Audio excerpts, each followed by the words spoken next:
Peak देख। ये क्या है? हेलो फ्रेंड्स, मैं दीपांकर। हेलो फ्रेंड्स, मैं दिलजान भाटिया।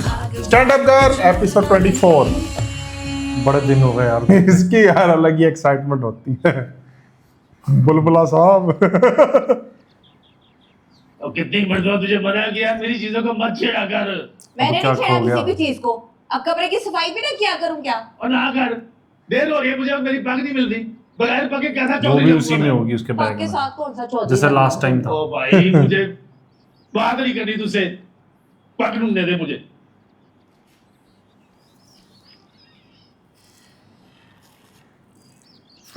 ये रही चौधरी साहब, ये रही आपकी पग। कपड़ों में क्या ढूंढ रहा था ये? इतनी बड़ी पग। वैसे इतने जालिम चौधरी क्यों बन गए हो तुम? करेक्टर ही है ये। जारा की बात कर रही हूँ मैं। तुझे पता है उस बच्ची ने 2 दिन से ठीक तरह से कुछ नहीं खाया पिया। पहला तो अच्छी तरह जानती ये नहीं हो सकता। एक दफा उसका काम देख लेते हैं। इतनी पढ़ी लिखी है वो, ऐसी तो ये भी जिंदगी यही- कर रही होगी ना। हाँ, उन्होंने कमेंट्स में उसका बताया काम तो था देख ले कि हो सकता अभी है अच्छा ही करती वो हो। समझ रहे हैं थिएटर ड्रामा जो कि ये तो आजकल बात है। मतलब खराब हो गए हैं, वो गलत चीजें तो बनाते अच्छा हैं। करती हुई अच्छा, तो ज्यादा अच्छा। दुख होगा। ये लोग ये ऐसी समझ बात रहे नहीं हैं, हो सकती इस इसीलिए बारे वो में। मना कर रहे हैं। उनको नहीं पता स्टैंड अप क्या होता है। तुझे याद नहीं अफरीन की शादी में क्या हुआ था? इतनी मुश्किल से बाजी मारे थे और उसके बाद दोनों ने कसम खाई थी कि आज के बाद अफरीन स्टेज पे काम नहीं करेगी। हम्म।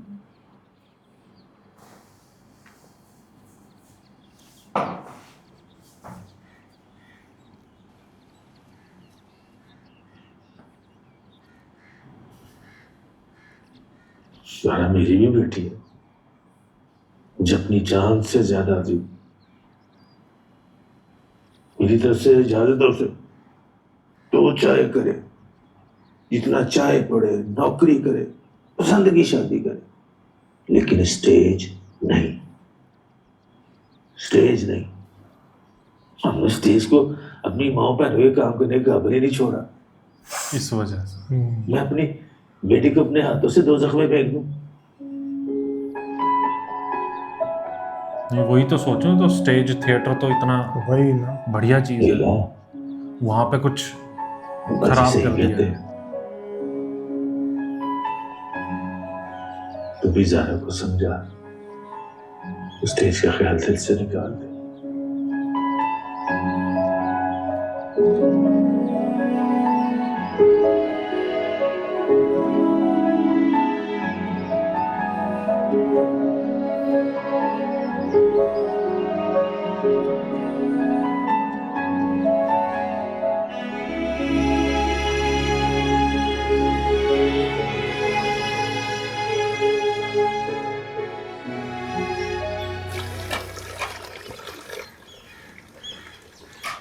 बस कर दे, मैं धो लूंगी। जाओ अपने काम करो। नहीं पता था इतनी पढ़ी लिखी लड़की को स्टेज करने की क्या जरूरत है। मैंने जब सुना तो मुझे तो यकीन ही नहीं आया। हम सारे तो यही समझते रहे कि तुम कोई जॉब करती हो। स्टैंड अप को जॉब समझ के ही करना चाहती हूँ। इतनी खुश थी मैं कि चलो तुम इस घर में आई हो, दानिश तुम्हें देखेगा, कुछ सीखेगा तुमसे, वो भी कल को पढ़ लिख कर बड़ा आदमी बनेगा। मुझे क्या पता था कि इतना पढ़ लिखने के बाद तुम इस गंदगी में जा गिरोगी। गंदगी? हाँ तो और क्या है, ये स्टेज गंदगी ही है। मैं आपसे एक्सपेक्ट नहीं करती मामी, क्योंकि आप खुद स्टेज पे काम करती थी। करती थी इसीलिए कह रही हूँ।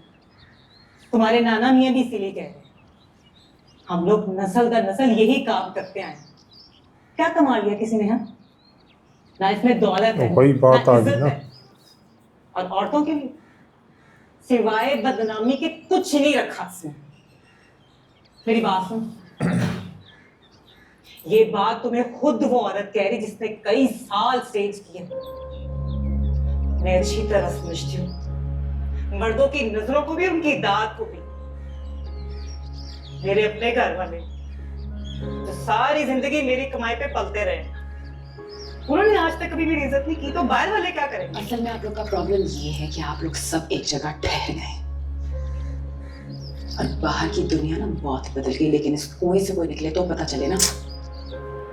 नहीं बदली, यकीन कर मेरी बात का कुछ नहीं बदला। ये बाइस्ड होके सोच रहे हैं सारे। तू पढ़ी लिखी है, तालीम याफ्ता है, कोई अच्छी सी नौकरी कर, अपनी जिंदगी बना। इनको पहले ये तो पता चले कि सबके बारे में ना सोच, निकल स्टैंड अप होता क्या है? कि मेरे हाथ से। स्टेज, ये उस स्टेज की बात नहीं कर रही, ये उस स्टेज की बात कर रही है।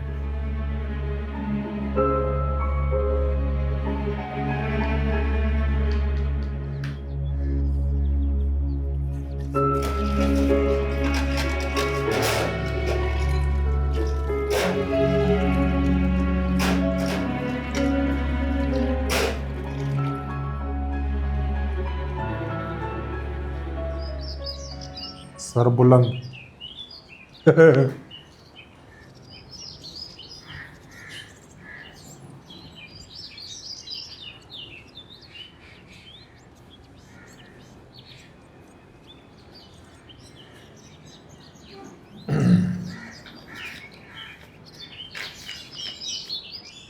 ओ हेलो भाईजान। जी, ये क्या? जो आपने मांगा था। उस पर तो इस्लामाबाद का ड्रेस लिखा। तो भाई मैंने लाहौर का ड्रेस मांगा था ना। भाई जो रिपोर्ट के अंदर लिखा हुआ था वही आपको लाकर दूंगा ना, मैंने खुद थोड़ा लिखा है। आप समझ नहीं गए, लड़की लाहौर रहती है, लाहौर का ही ड्रेस चाहिए होगा ना। लाहौर में रहती है तो हॉस्टल में क्यों रहेगी? नहीं पता ना, लड़की पहले इस्लामाबाद रहती थी, अब लाहौर रहती है, तो इसलिए लाहौर का ही ड्रेस चाहिए होगा ना। सब मालूम है लेकिन एड्रेस का नहीं पता। कमाल है यार, आप तब डिटेल में ना जाए ना, आप कुछ करें यार, ये पूछे ना उनसे, दोबारा चेक करके बताएगा। भाई। क्लर्क हर बार चेक करने की अलग से फीस लेते हैं, कसम से। और मैं भला क्या कर सकता हूँ?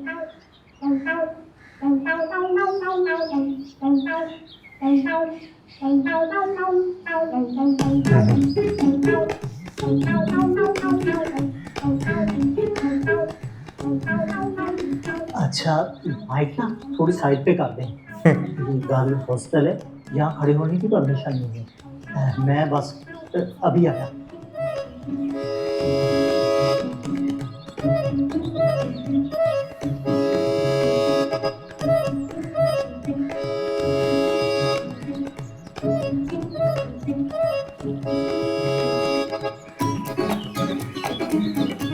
तो वही है, महंगाई कितनी बढ़ गई है।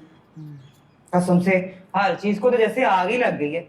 हाँ, पहले कहते थे गरीब बेचारा तो प्याज के साथ रोटी खाता है, आजकल सिर्फ प्याज टमाटर मंगवा ले तो 1000 रुपया लग जाता है। सही बात है। अब तो ऐसे लगता है जैसे घर के सारे लोग काम करें तब भी पूरी नहीं पड़ती। सारे लोग कहाँ से काम करें, आधों को तो काम करने की इजाजत नहीं मिलनी। हाय हाय, सदके जाऊं, खैर तो है। हाँ तो सही बात है ना भाभी, ऐसे ही घर बिठाने के चक्कर में ना बेकार बना देते हैं।